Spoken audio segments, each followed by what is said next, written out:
What you need to know is that at one point in the middle of making this sculpture, I was ready to throw it in the trash. Hey there, Sandy here. If you've ever wanted to see how I make one of my dragons, then this video is for you. It's a peek over my shoulder at the thought and design process as I create a special black and white dragon by request for one of my patrons.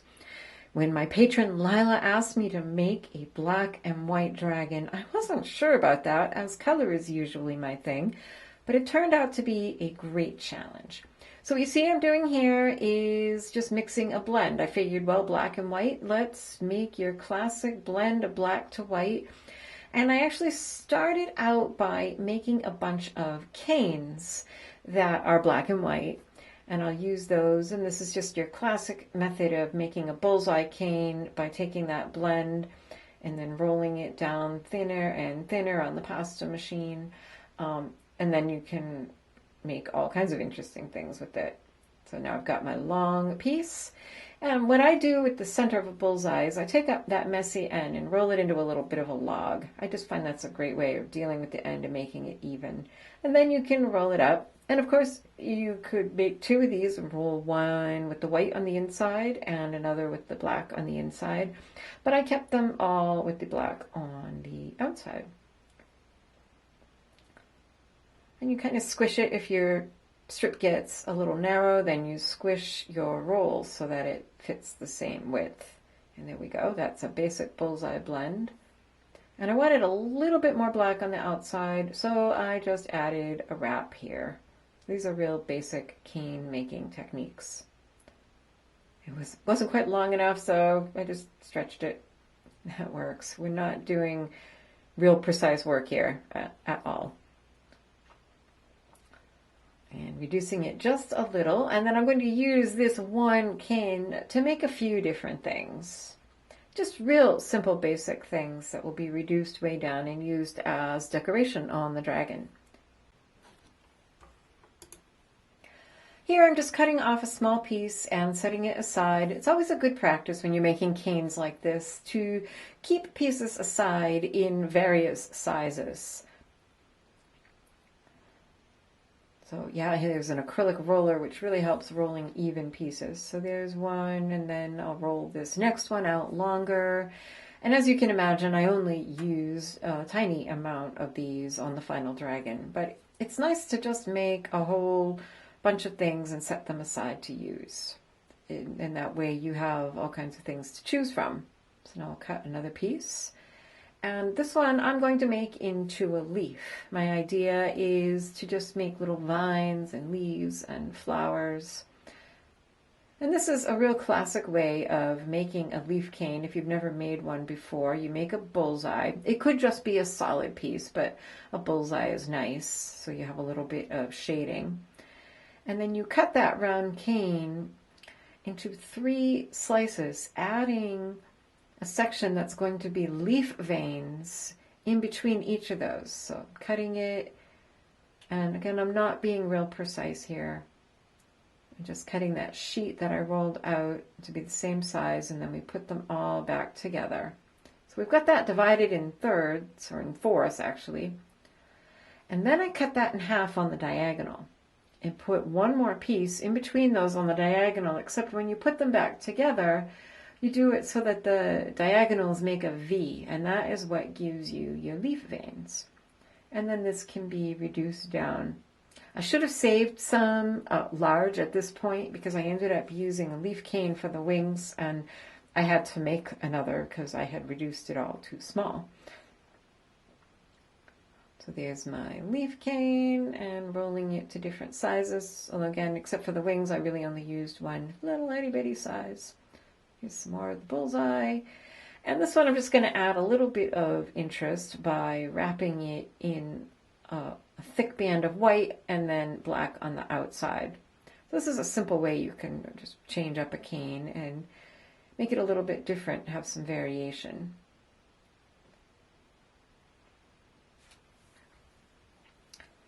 Now the reason I am making this dragon for my patron Lila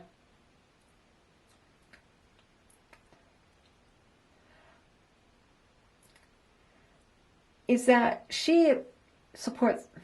Now, the reason I'm making this dragon from my patron Lila is that she supports me at the creative genius level.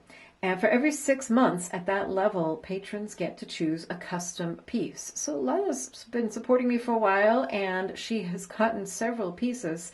And this one is actually a special dragon that was requested by her granddaughter, Alex. And I have been told that Alex is pretty happy with this dragon. So that's good to know. If you're interested in getting a custom piece made for yourself, then check out my Patreon page and the Creative Genius level. Like I said, she asked me to make one that was black and white. And when I think of black and white, I think of a checkerboard. So I made some stripes here just by stacking black and white, cut some slabs of that. And then I cut it into pieces and put them back together, staggered. I didn't make them perfectly square. If you want perfect square checkerboards, then you have to cut your slices the same thickness as one of your layers of clay. But I just put it together kind of wonky. I thought it might be interesting. I ended up not using this at all for the dragon, but like I said, it's good to have more than you'll use, just a variety of things to choose from. This remainder of the checkerboard, I thought it would be fun to reduce it down in a roundish size and then wrap it, and that would be kind of an interesting cane. And although I didn't use it in this project, it's never wasted, and who knows, it may turn up in another project someday. Maybe something Alice in Wonderland themed. So there's that, and then again rolled down smaller, although these things, if you roll them too small, you end up kind of you're losing, it ends up looking like all shades of gray. Now I'm getting ready to make the dragon's body. I'm just rolling a ball of white and a ball of black. Now, one of my concerns when I thought about making a black and white dragon is that if you've ever worked with white polymer clay, you know it is notorious for showing every bit of dust and lint. So I figured, well, if you can't beat them, join them.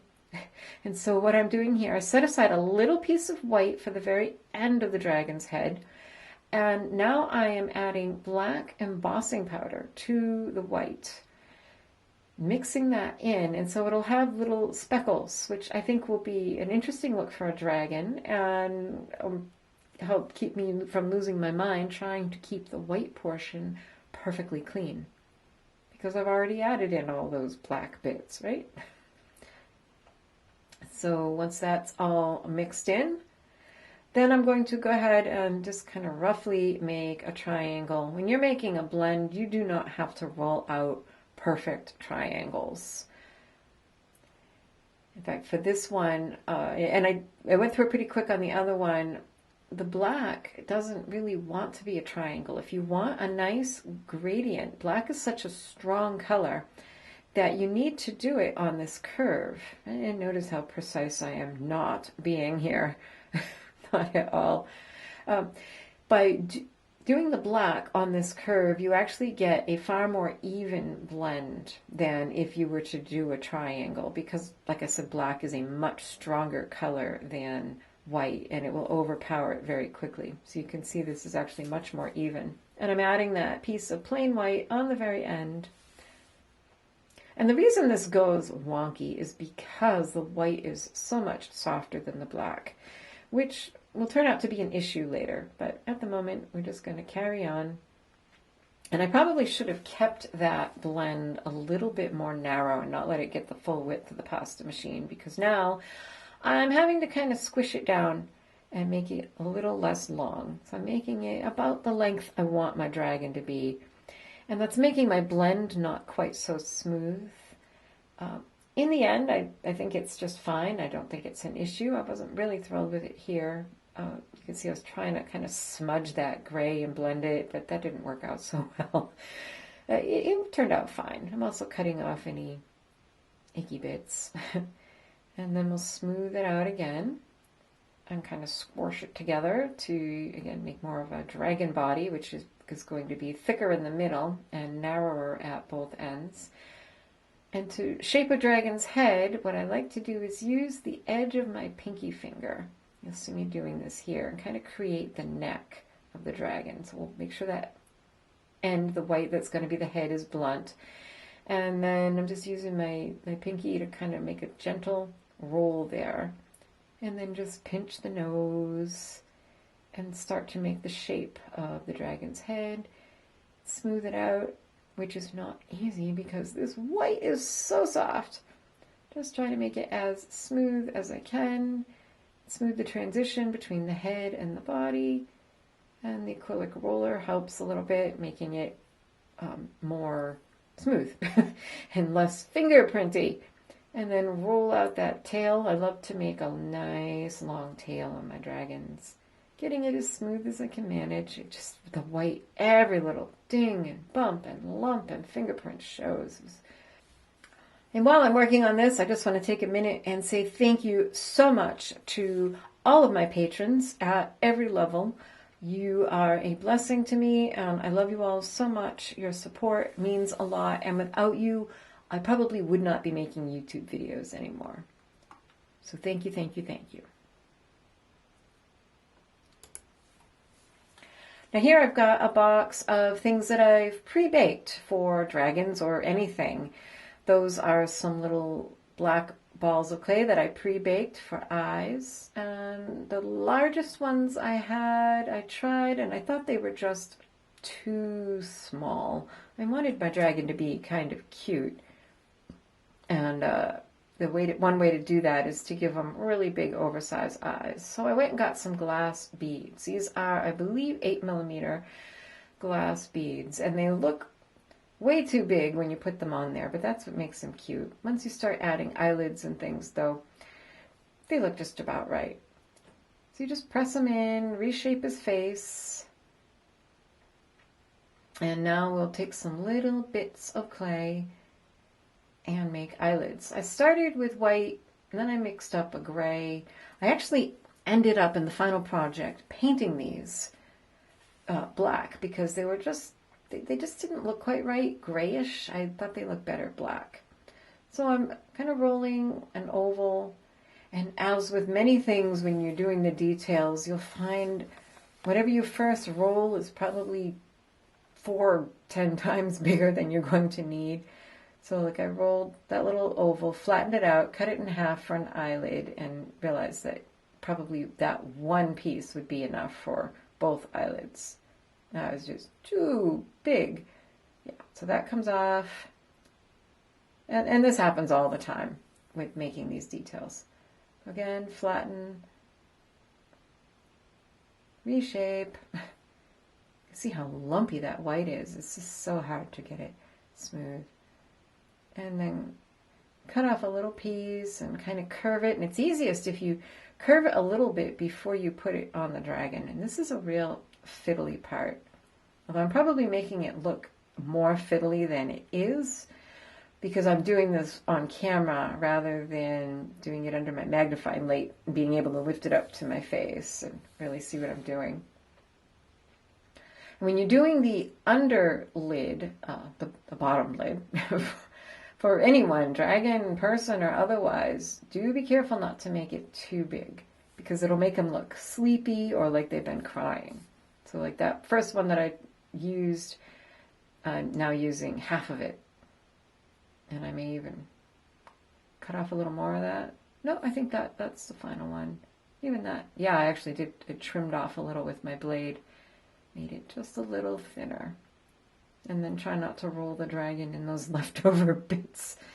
And I've got, I think this is an Etch and Pearl tool that I kind of use to blend it. And I'll use that, you'll see me use that later also to add some texture under the eye, which I like to do. It just makes it kind of interesting. You can see using the blade to shape it before you ever even put it on the eye. Much easier that way. And yep, that was too big. And you just got to reshape and fuss and fiddle.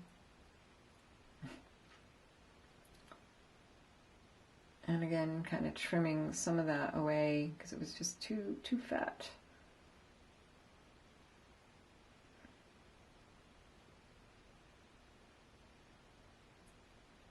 And I think actually after I baked this dragon, this left eye, I went in with my craft knife and trimmed a little bit more off of from the inside.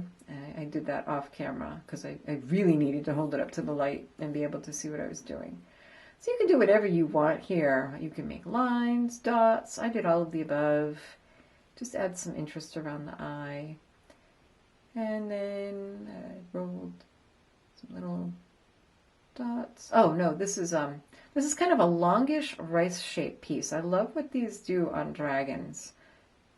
And you just kind of add that above the upper eyelid. You can stack on lots of these, and add them in different colors, and it looks really good. And if you make it longer than the eyelid, you can like bring it around the back of the head and kind of curl that end and do all kinds of creative things with it. And yeah, see, it helps if you curve it a little before you actually put it on the head. It just helps it the shape to behave.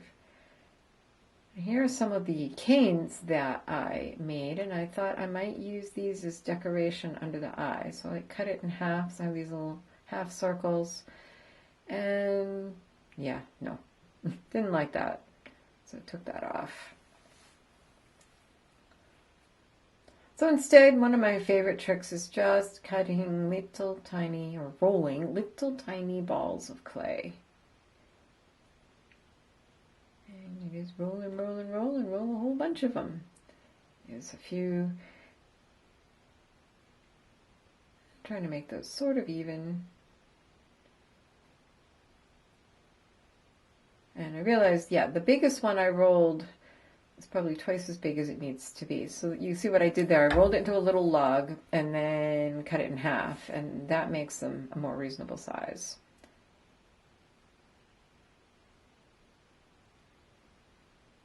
Yeah, and then that looks kind of interesting. And after the dragon was baked and the final step was painting, I think I put a little white dot of paint on each of those. And so it makes it look kind of interesting, a little bit tribal.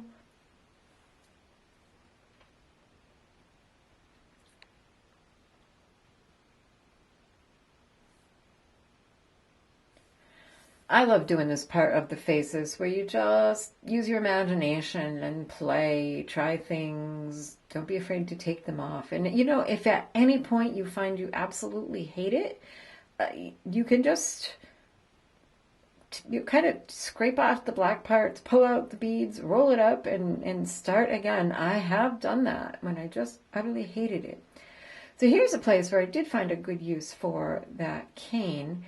And I was going to cut them in half like I did under the eyes, but then I realized when I cut them against the tile, they flattened out into kind of D shapes. So I went with that D shape and put the flattened part of it against the dragon's head. And I really like the way that looks. They kind of make you think of eyelashes and sort of feathers and sort of scales. I thought they were interesting looking. Yeah, you can see I'm sort of flattening it out there and getting that D. And I don't know what happened to the footage of making the ears. Those are just slices of the other cane without the white wrap. And you'll see me later on making the tail tips the same way. They're just cut the slices and then kind of rub over it with a piece of paper to flatten it out. And then scrape it up with a clay blade and shape them by pinching. Make little holes, add liquid clay, and then stick them on the head. And do that and make them kind of deep so that they won't come off later. This is a lava rock that I had for barbecuing. I should have painted it first. I didn't think of it until later because it's kind of reddish and dusty. So you'll see me paint it later on. But yeah, it was kind of a fun... and in fact, Alex ended up naming this dragon Spark because he was on he or she is on a lava rock and spark like the spark from a volcano. And yep, this is the first baking once it's all shaped on the lava rock, and now it's off. And I'm going to mix up some paint. And I thought flat black just seemed kind of boring. So what I did was mixed in some silver pearlax just to give it a little bit of a sheen. And I just like that idea rather than having just straight, boring black.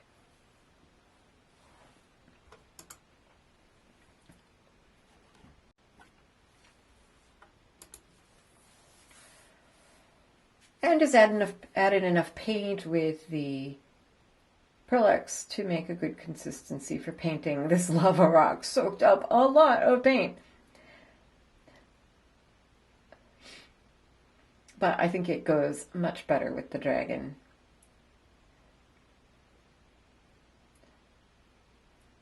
So sometimes you just have to make these decisions and, retrofit things. This is Polybonder glue, which you want to use, not super glue, because this is going to go back in the oven. Super glue is not rated for the oven. You can tell exactly where to put the Polybonder because the dragon is kind of indented where she was touching the rock before. So you press it on there and let it set and let it dry completely before you proceed. Oh no, this is the part. This is the part where I started to get aggravated. I wanted to make little arms for the dragon, and I mixed in a little bit of the embossing powder so they would match the white clay in that area and have about the same amount of speckles. And started shaping arms the way I usually do. And well, those are pretty muscular, so let's cut that in half and make little arms. And this gave me fits. I had so much trouble. I did not leave all of the footage in because I must have tried half a dozen different ways of making arms. I was so aggravated. First of all, the white clay was so soft. And these pieces are pretty small. So it was really hard to make them look nice and smooth. They just showed every fingerprint and every lump. And I thought they just looked terrible. I tried different ways of shaping them, making little toes. Another thing I was aggravated about with making the arms was they looked like they were just stuck on the dragon. Until I went and looked at pictures of real lizards. I said, all right, I've made a lot of these dragons. But I don't know. I just forget, I guess, after every time. What do lizard arms look like? Because that's kind of what my dragons are. They're sort of based on lizards. And what I realized was that if you go and look up like a desert lizard and look at their arms, they actually, their front limbs, they actually do look like they are just kind of stuck on there insecurely. They really do. And their little toes, I was trying to make like nice looking toes here, maybe like bird feet, which you could certainly do. But gosh, if you look at, again, lizard toes, they skew out at all these weird angles and they do not look like they belong. They look like they were badly glued on. So in the end, you'll see what I do for the arms. But this was the point where I didn't like that line between the gray and the white on the dragon body. The dragon actually kept falling off the lava rock. And these arms, I must have spent 45 minutes trying to get arms that looked good. I was so annoyed with the whole thing. And the only reason I didn't stop, well, maybe I wouldn't have otherwise, but was because I was making this for Lila and for Alex. So I had to persevere. But oh boy, I was aggravated at this point. And you know what? You may have experienced this too. Most of the time in any large project, somewhere past the halfway point, you're going to find yourself wanting to throw it in the trash, like I did. But that is a good time to put it away. I tried black, nope. And then I said, oh, you know what? I'm going to put that arm clay in between a piece of paper and set it aside. And I think I did go to bed and moved on to a different part of the sculpture the next day. Because I got up in the morning thinking, maybe this dragon won't have arms at all. I wasn't sure. But anyways, so this dragon is baked. So in order to put unbaked clay on baked clay, what I'm doing is putting a very thin layer of liquid clay on this dragon. And this way, I have complete freedom where I put my decoration. I don't have to like try to brush clay on underneath because these decorations are very delicate and fine. So this is just some black clay that I rolled out, used the acrylic roller to make a nice, fine, thin stem, I guess, and then started placing it on the dragon and just making pretty, graceful curves. Now that very first stem I rolled out, it actually picked up a little tiny bit of white clay that was left on my tile. And when I rolled it out and then kind of stretched it and twisted it, I really liked the look. So I did that on purpose. I love it how, mistakes will often give you great ideas. So I actually added in a few little white bits to those stems and thought they looked nice. So just positioning more, cut that at an angle, and then using the ball tool or a sculpting tool to just gently put those in place. And the nice thing about having that layer of liquid clay on there is that it's really easy to nudge these stems around to exactly the position I want. And of course, you would not want to try to do this before you had pre-baked the body. That would just be madness. Yes. So now I've got some of my cane and cutting slices. And these will be flowers. And then also that leaf cane will be leaves. Now these, because of the way the cane squashed when I cut it, they squashed into ovals, which were kind of perfect, perfect leaf flower petal shapes, that is. So I just started arranging those where I wanted flowers, and again, using tools to nudge them. Didn't like that one.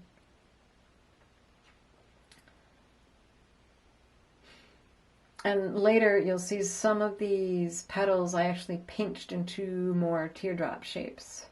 And I used both of the canes, just the plain bullseye, and then also the bullseye with the white and black wraps on the outsides.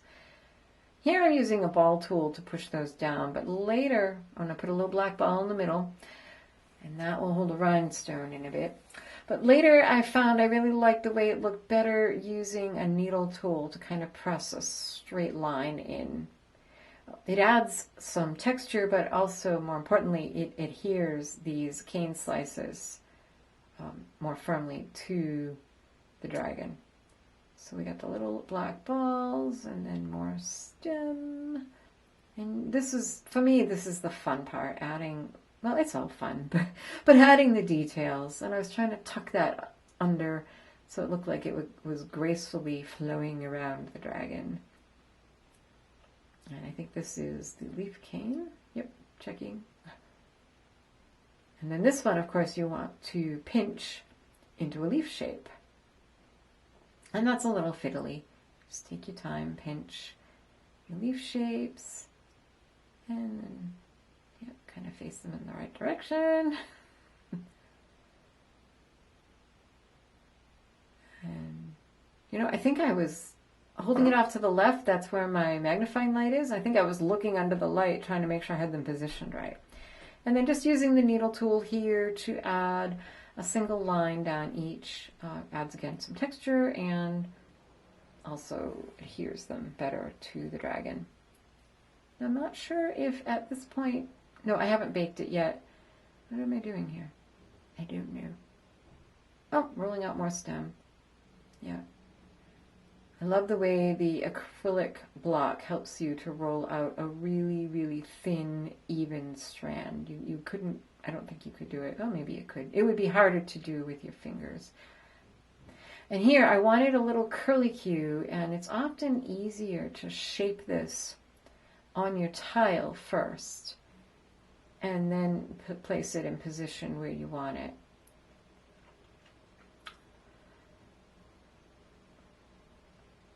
That at an angle so it meets the other stem nicely, and then just kind of use the ball tool. I love being able to just nudge that to exactly the shape I want. Very nice. And now, let's see. Oh, I'm going to add some more flowers. I had intended to leave that shoulder area clear for wings, and then I forgot and filled it, and it turned out fine. It was okay. No big deal. I had thought to make like just a flower with 4 petals, like it was facing, you know, in a different direction instead of straight on.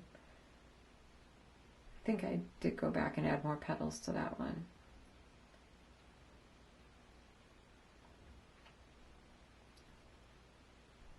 Cutting more slices.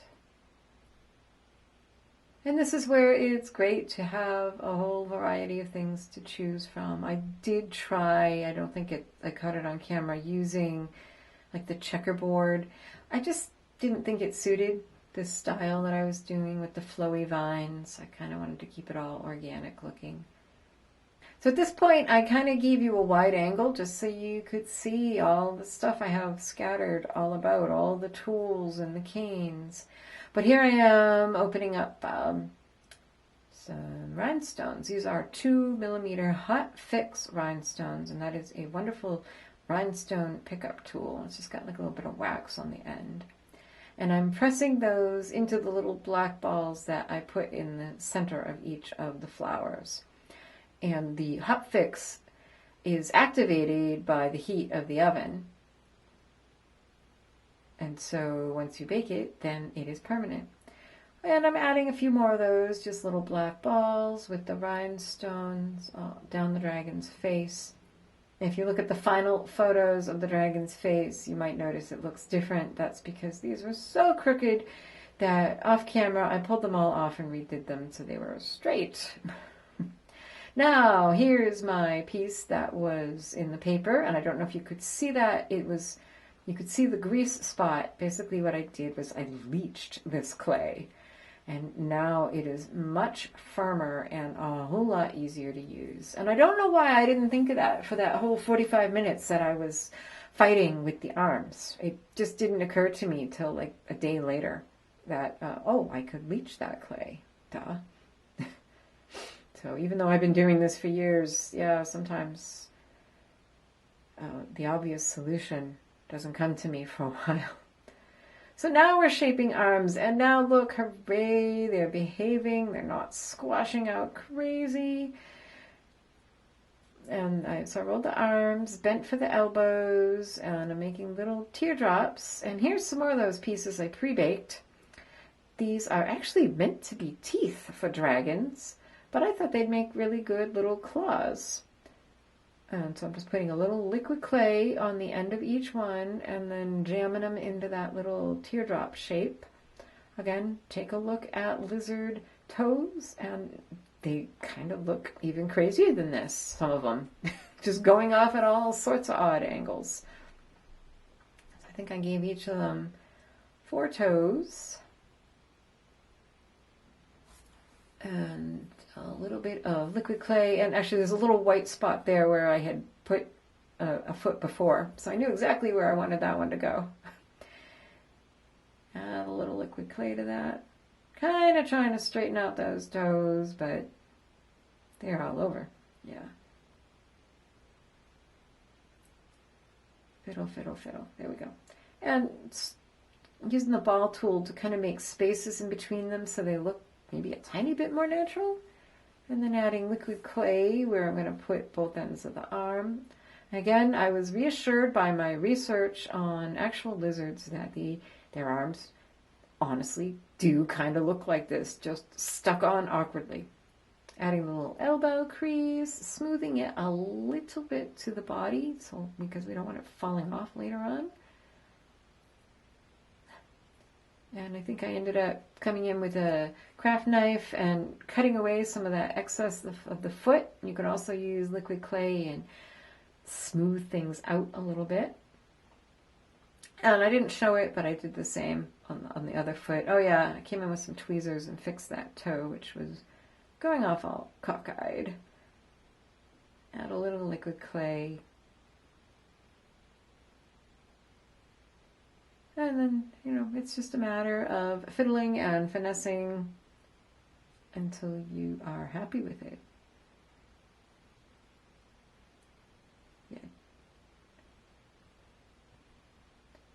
And once those are on, and by the way, I think in between putting on the arms and, or in between putting on the flowers and putting on the arms, I did give the dragon a bake. And here's that other leaf cane that I ended up making. Now, if you look in the upper left, you'll see the stripy cane that I rolled out a sheet and tried to add some interest to it for a wing. And I just didn't care for it for this particular dragon. I did try to use those checkerboards and stripy canes, but I ended up really liking the organic ones. So here I made a nice big leaf cane. Actually rolled it through the pasta machine a couple times to make it larger. And tried to get them both about the same shape and size. And then just give them a pinch. I think that one had a little excess black. Because I had to kind of squash it out. It had started a little bit smaller than I would have liked. So I sort of cut a thick cane and then squashed it out with a bit of paper. That's just a little bit of rubbing alcohol. There were some speckles on those that I didn't like. So I just cleaned it off with a little rubbing alcohol. For the most part, I wasn't fussy about that kind of thing. And then give them a pinch and a bend, which is pretty much the exact same way I did the ears. This is just bigger. Add liquid clay where raw clay is going to touch baked clay. And then press those wings in place. And I did make sure to attach it at both ends so it won't be so prone to breaking off.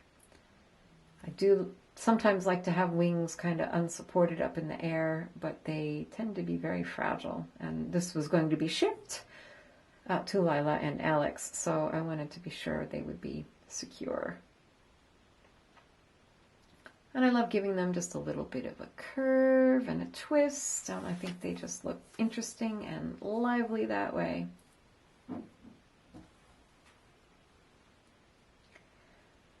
And I think I'm almost done here. Let's see, what else are we doing? Oh, these are going to be for the tail tip, I believe. Oh, no, that's right. At this point, I'm adding another flower. Because I wanted to. The tool, by the way, the tools and materials that I use in this project will be listed in the description box below, along with links.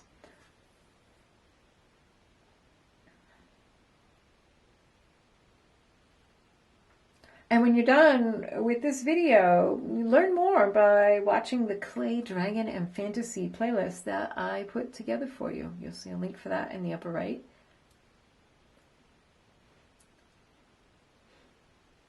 I don't share a lot of my dragon videos here on YouTube, but there are a couple and a few fantasy projects. So, and if you want more dragons, I do have a couple of pretty long, detailed tutorials in my Etsy shop.